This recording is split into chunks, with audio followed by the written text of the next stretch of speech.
Hello and welcome to Simple Time Studios. Instead of a solo play recap, I will read some short fiction I wrote for Grimmerspace back in the late 2010s. This series follows a Jylor salvager arc, a character that would appear briefly towards the end of Robert Manus' solo campaign and will appear again in his own solo campaign sometime in the future. In the meantime, enjoy this story that has been cleaned up for clarity, consistency, and YouTube. Hope you enjoy The First Run. Ark fought to keep from smiling as he checked his equipment one more time. After years of hard work in the scrap fields of Jylor, it finally happened. He was finally picked up by Touchdown Salvage. The captain of the Rambling Gent, one of Touchdown's smallest ships, accepted his application and offered him a position as a crewman. For the first time in a long time, it felt like Ark's fortunes were changing. Tough, leathery hands continued to work on finishing up his last inspection before heading up to the bridge. The custom toolkit he had built up over the years, its self-modifying smart tools, diagnostic computer with password cracker, it was all ready to go. His plasma torch was fully charged and holstered on his hip, ready to slice through metal like butter. Not exactly the fanciest set of tools, but that was going to change if he stuck around with Touchdown for a decent length of time. Speaking of time, he needed to get to the bridge. Ark arrived right on time, entering the bridge with the rest of the crew. The lean Jylorian looked around at the others gathered in the cramped bridge. Science Officer Jim was rubbing the sleep out of his eyes and straightening his jumpsuit collar. Captain Smith, the owner of the Rambling Gent, was currently looking over the helm's shoulder at the asteroid and the orbital habitat inside it growing larger in the bridge viewport. And at the helm was Ariana. Unlike the rest of the crew, Ariana came from the planet Fazura. Ark scowled softly as he tried to avoid looking at her. He hated Fazurians. Most Jylorians did. Though his relationship with them was probably a little more complicated than most.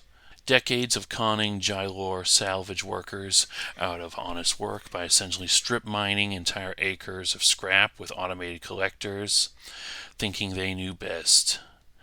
Digging where they wanted, even when the locals told them it was a bad idea. He didn't like thinking about that one. As for Ariana herself, Ark wasn't impressed with her. Brown eyes, lime green skin, short red hair, and fat. Ariana was a product of years spent behind a workbench and having mechanical familiars do all the heavy lifting for her. Ark resisted the urge to shake his head. Ark wasn't sure what the captain saw in Ariana other than that she was a decent pilot and good with robotics. Jeeves, her personal drone, wasn't much for conversation, but lacking a voice module would do that. Still, Jeeves was pretty handy in the kitchen and with general maintenance. Certainly one of the best at making coffee that Ark had ever met. "We'll be at the abandoned colony in 45 seconds, Captain," Ariana reported, bringing Ark out of his thoughts. "Good. Jim, get on the sensors and run a scan to see if there's anyone alive in there. This could be the Rambling Gent's biggest haul yet," Smith ordered with a clap of his hands, the biggest smile on his face as he eyed up the abandoned habit. "Almost thought the coordinates I bought were going to be a bust, but lo and behold, here it is. Life support components alone will be worth a fortune if we can get them back to port." Jim took a seat at his station without a word. After a few seconds of punching buttons and reading screens, he shook his head before looking at the readings again. "That's weird," he audibly muttered, drawing the full attention of the rest of the crew. "Jim, do we have a payday or do we not?" Smith asked, his smile quickly turning into a light scowl. "I don't know, Captain. I'm getting multiple life signs, but none of them seem to be humanoid," Jim replied with a confused wave of his hand. "I'm also getting strange responses to telemetry scans. It's like the whole interior is hollow, the science officer added, shaking his head a second time. Probably escaped critters from a zoo, then. Thing's essentially a city in space, after all. Certainly would be a big enough place to have a zoo. We'll just have to make sure we're armed before we go aboard, Captain Smith replied dismissively, not even acknowledging the telemetry scans. Ariana, finish bringing us in, he ordered. The crew soon began boarding procedures. Docking with the colony went smoothly enough. In a matter of minutes, Ariana had the ship latching with one of the exterior docking rings. Meanwhile, the rest of the crew started arming themselves in the ship's locker. The rambling gent's armory wasn't much. One laser rifle and laser pistol for each crewman, and one power cell that needed to be split between both weapons. Both weapons were a dirt cheap model that was adequate for chasing off wild animals, but not much else. Ark was certain his welder could do more damage if he needed to put something down, but he holstered the pistol and rested the butt of the rifle against his shoulder all the same. Once Ariana joined them and Jeeves was instructed to guard the ship, the crew walked through the airlock and up a dimly lit stairwell. At the other end was a sturdy bulkhead leading into another airlock. Along the way up, Ark took note of his surroundings. So far, there wasn't anything that looked like an interface port he could plug his diagnostic computer into and access the station's computer network. The docking tunnel was long, but that was to be expected given the amount of space rock shielding the colony inside from cosmic radiation. As the four explorers gathered in the interior airlock, the door shut behind them, and there was a brief burst of heat as automated decontamination protocols scrubbed them of common pathogens.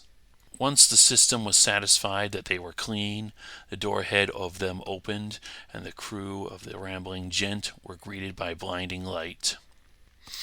Briefly blinded by the glare of reflected sunlight, Ark held up a gloved hand to shield his eyes. When his vision finally adjusted to the bright light, he found himself standing in a small clearing in the middle of a dense arboreal forest. The shift from hard, angular metal corridors of the rambling gent to this was so jarring that Ark immediately turned his head and looked behind him. The airlock was right there, a rectangular metal door buried in the side of a tall, grassy foothill. If they approached it from a different angle, the door back to the ship would be completely invisible. Ark wasn't the only one taken aback by this. Jim also stared flabbergasted at their surroundings before looking up. Captain Smith watched both men with a bemused smirk. "I know this is Ark's first time in a cylindrical habit, but come on, Jim. You've been in a few of these before." "Is that a lake up there?" Ark asked, dumbfounded as he stared up at the ceiling of the cylinder and found a body of glistening blue water looking right back at him. The rational part of his brain was reminding him about things like centrifugal force that explained how this was all possible, but there was a difference between knowing something is possible and actually seeing it. Jim's awe soon gave way to concern as a worried look appeared on his face. "Boss, where's the city?" "What?" Smith replied, his face twisting in a confused expression. "You said all the life signs were probably zoo exhibits that escaped, but I don't see anything that looks like a city from here. No city, no zoo," Jim replied. Smith shrugged. "Leave the worrying to me, Jim. There probably is one somewhere. Besides, if nothing else, there's a lot of wood here, and we've got saws on the ship. Some combine trade baron will give their left pinky for actual wooden furniture." Silent so far, Ariana cleared her throat. "Funny you should mention the Adian Combine, sir. You do know they're the closest polity to our current location, right?" "Yeah, so?" Captain Smith replied, frowning as he began to visibly get impatient with all the questions. "Does a heavily over-urbanized civilization strike you as the kind of people to build nature preserves, sir?" she replied academically. Before the conversation could continue any further, a rustling in the underbrush made the landing party jump and turn towards the jostling bush with weapons raised. "Who's there? Come on out. Show yourself," Captain Smith ordered.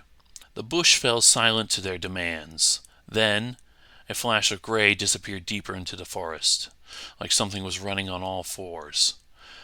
By the time Ark took aim and had a creature in the sights of his rifle, it was too late. The animal had disappeared behind a nearby ridge. At least, he thought it was an animal. Something about the way it ran looked off. Smith shook his head as he watched the creature disappear. Ark, activate a homing beacon and hide it somewhere above the airlock. Then lock the door and program a new code. Something simple we can all remember, like 1111 or something. After you finish that, let's start looking for civilization in that direction, the captain ordered, pointing in a direction that took lengthwise down the cylinder. The location of their ship was marked, and soon the crew was on their way. One tree began to look like another before too long, causing Ark to appreciate the wisdom of marking their original location so they could find the ship again. The knotted, needle-covered floor of the dense forest gave way to a lush grassland where the grass grew up to their shoulders before turning back to bare forest floor. He had to hand it to the original builders, whoever they were. Ark's surroundings were beautiful, for a seemingly endless stretch of grassy woodlands that made navigating a trick and a half. Every so often the group would stop and look around to make a note of the terrain features above and around them before continuing on to keep from getting lost. No visible signs of habitation yet clearly someone lived here. Ark felt the hairs on the back of his neck stand on end like something was watching them. Something lingering just out of view. Every so often he could have sworn he caught a glimpse of whatever was stalking them, but the moment he turned his head, they were gone. A flash of gray fur, a flicker of yellow eyes was all he managed to make out before whatever it was vanished in the blink of an eye.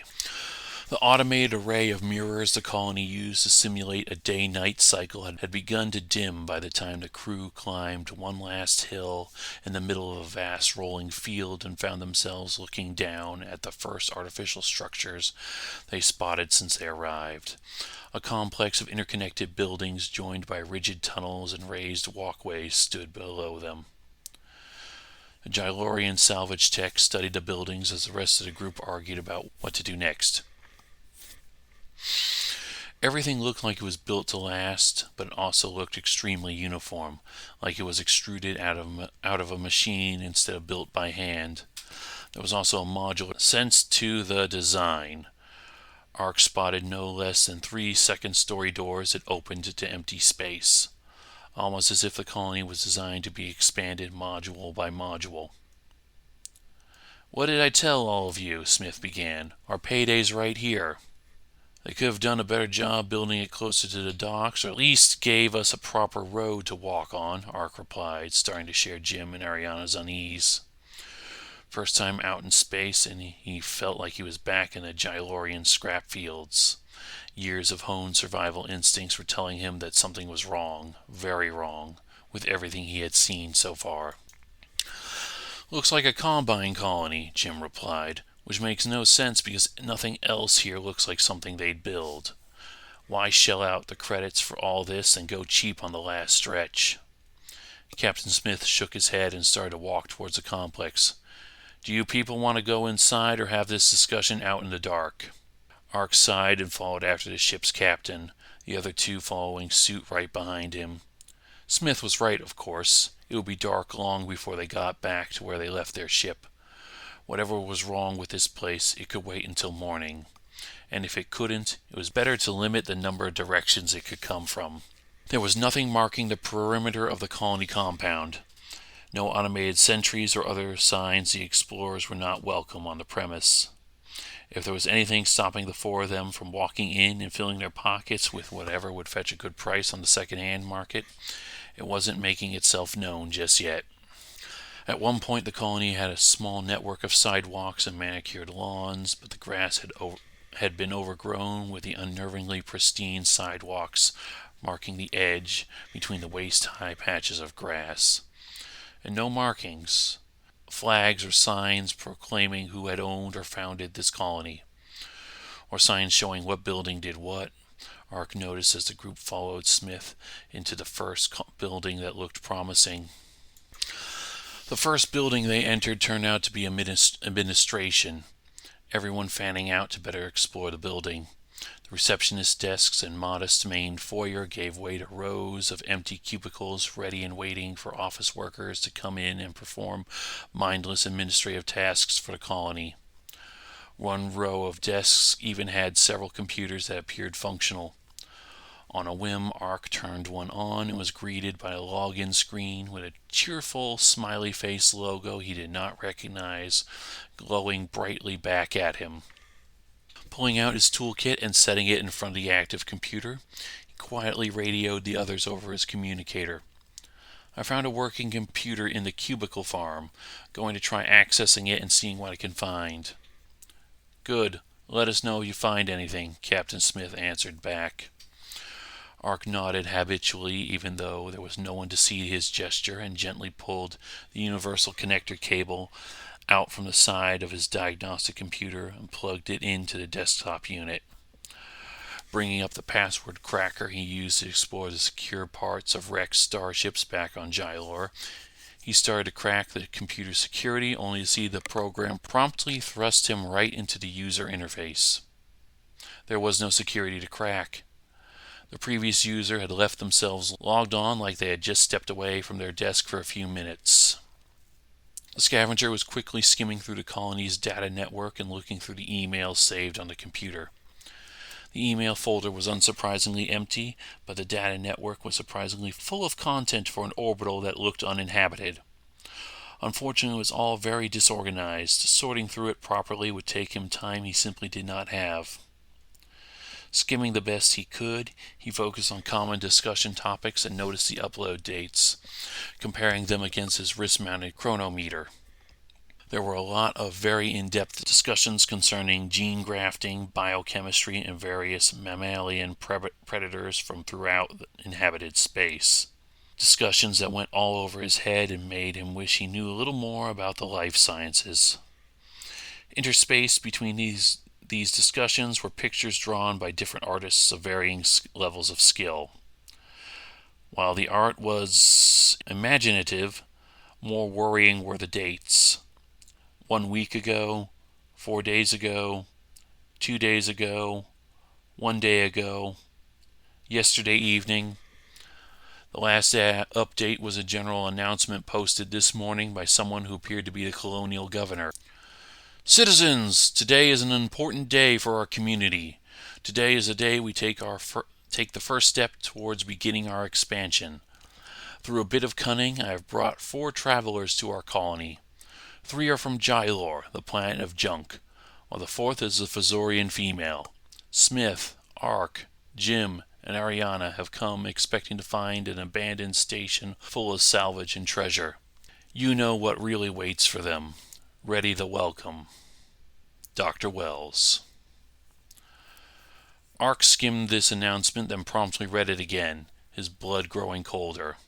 The moment he was finished, he immediately unplugged his computer rig and opened a channel with the rest of the crew. Captain, did you buy the coordinates for this place from a Dr. Wells? And did you tell him about the rest of us? The Jylorian asked as he stuffed his toolkit back into his backpack. Now how in the gyre did you know that, Ark? Smith answered Ark's question with one of his own. Ark could feel the bottom of his stomach vanishing. Because I'm reading a message he sent the other colonists this morning, Captain. He's telling them to expect guests and mentions all of us by name. You, me, Jim, and Ariana, Ark replied as he heard the sound of the automatic doors gently sliding open behind him. Grabbing his laser rifle and leaving the channel open on his communicator, he turned and raised his weapon just as whoever walked in ducked behind the chest-high half walls separating the cubicles. Resting his gun against his shoulder, he pointed the barrel of the weapon in the direction he thought his opponent had disappeared. All right, I know you're there, and I've had just about enough. Either stand up and show yourself, or there's going to be a lot less wall for you to hide behind, he threatened, his rifle powering up with a threatening whine. His communicator echoed with the sound of Captain Smith demanding a status update, but Ark was focused on the person in front of him. Sticking its head around the side of the wall was a creature the Jylor native never expected to see again once he got out into space. a wolf. Six-legged, four-eyed lupin predators that roamed the ice fields and endless tundras of northern Gylor. Ark killed more than a few of them in order to earn his pay. Surprising, but not particularly intimidating to him. What did send a chill down his spine was how this one's head seemed to rise up behind the cubicle wall until she stood upright and Ark realized his error. This was not a wolf. This was a humanoid woman that had modified her body to resemble one of Gylor's fiercest predators. She had to be, after all the biomanipulation nonsense he found on their computer network. A lightly dressed humanoid woman with shaggy gray fur, and four clawed hands soaked red with blood that Ark hoped to the All-Creator did not come from the others. He suddenly became painfully aware of how long of a hike it was back to the rambling gent. Keeping his weapon raised and pointing at the augmented woman, Ark tried to steel himself. "So, you gonna talk, or just keep growling at me?" he asked. "Silence, hairless primate. You are not worthy of speaking to me," she snarled in response. "Great. A transhumanist cult with a superiority complex. This is already going well," he thought briefly. "Up yours, fleabag. I'm the one holding the gun here." "Brash of you to assume there was only one entrance into this place. Typical primate," his opponent replied with a nightmarish smile that showed all of her teeth. All 2 rows of her sharp, knife-shaped teeth perfectly adapted for tearing large bites out of his flesh. Ark became aware of a growling sound behind him and another to his side. A faint bead of sweat began to form on his brow as he looked at the stairway behind him. There was definitely a cultist between him and the stairwell, but he had to chance it.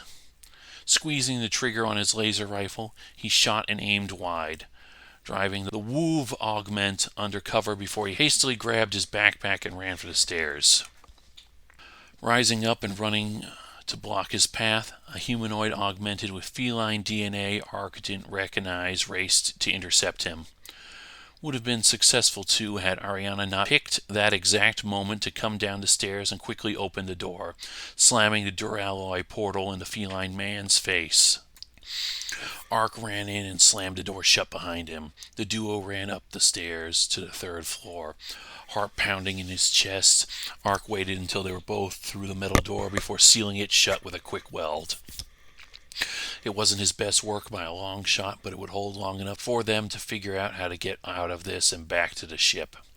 Switching off his welder and turning to size up their surroundings, he found the rest of the crew had already barricaded the other stairways, and that things were deteriorating between Jim and Captain Smith. "Where in the crypt moons of Solitaire were those things hiding all this time?" Smith began, looking at Ark as he ignored the sight of Jim staring daggers at him. Unfortunately for Smith, Ark was not having it either. "Well, Captain, they're all animal people, and it doesn't rain or snow here unless they make it happen, so I imagine they all just got cozy in the forest," he replied sarcastically. "But you said they used the colony's data network. Only computers we saw are right here," Smith defended, desperately trying to deny the reality in front of him. "These computers use the local network. So do all of our personal communicator units. You really willing to bet that a colony of self-modifying nut jobs we just met doesn't have those things too?" Ark shot back, not really caring if he still had a place on the rambling gent after this run. But Captain Smith was still clearly clinging to the hope that there was a big haul to be found here. Unfortunately for him, he was the only one that still believed that was anything but a fairy tale. Ark threw up his hands and just walked away before he made things worse, heading towards a window. The 3rd floor of the office building was much like the first, largely open floor plan with most of the divisions made by temporary walls meant to denote cubicles and offices where colony functions were administered. Each of the 4 outer walls was dominated by massive bay windows that gave an excellent view of the surrounding area. And while the day had set on the colony, the artificial systems keeping everything lit let in enough natural light to simulate a full moon and allowing the cornered humanoid to get a general sense of how dire the situation was.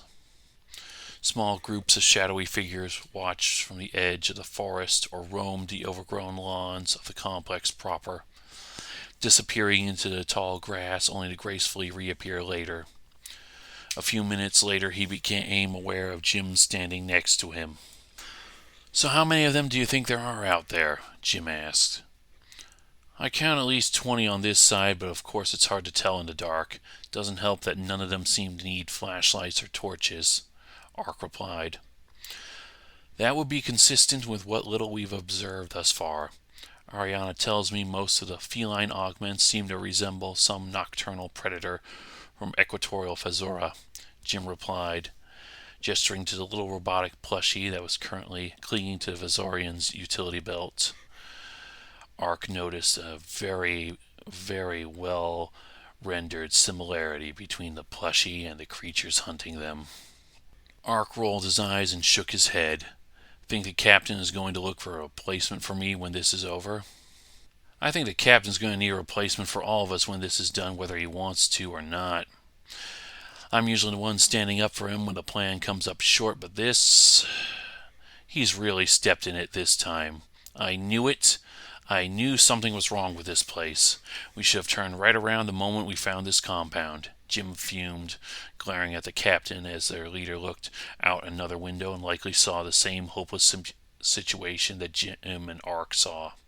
"No, we should have turned around the moment we came aboard. They've been watching us ever since we startled one of them outside the airlock," Ark replied with the certainty of someone who had previous experience being hunted. "You think it was one of them?" Jim asked. "Who else could it have been?" "Okay, fair point, but still begs the question, why try to kill us?" the science officer replied, moving on to the next big question. "I thought that one was obvious. They wouldn't have built a colony in the middle of nowhere if they were welcomed with open arms by any of the 5 polities. If we escape, we can ruin the whole thing.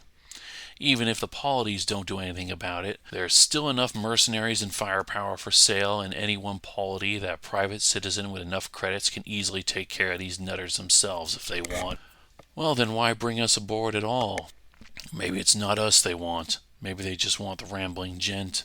The email I found mentioned something about finally expanding the colony. But they have to have a ship already. How else would Dr. Wells be able to get off the colony and give Captain Smith the coordinates?" "So, if they steal the rambling gent, then now they have 2 ships. Now they can go finding converts twice as fast. I mean, do these people look like the type to make their own ships?" If Jim had anything to say to that, it was interrupted by the sound of something large banging against the door Ark had welded shut moments ago. The weld continued to hold for the moment, but the door visibly reverberated from the force being applied to it. The crew of the rambling gent grabbed their weapons and aimed at the door just as it was forced open. The band of cultists were greeted with a hail of laser fire, the searing beams burning flesh and causing gray fur to smolder as they were driven back. The other barricades began to buckle from the force of augmented beings pushing against them. There was only one way out, and the crew all knew it. With a speed Ark didn't think he was capable of, he raced down the stairs with the others and was out the front door in 5 minutes. Out of the building and out in the open.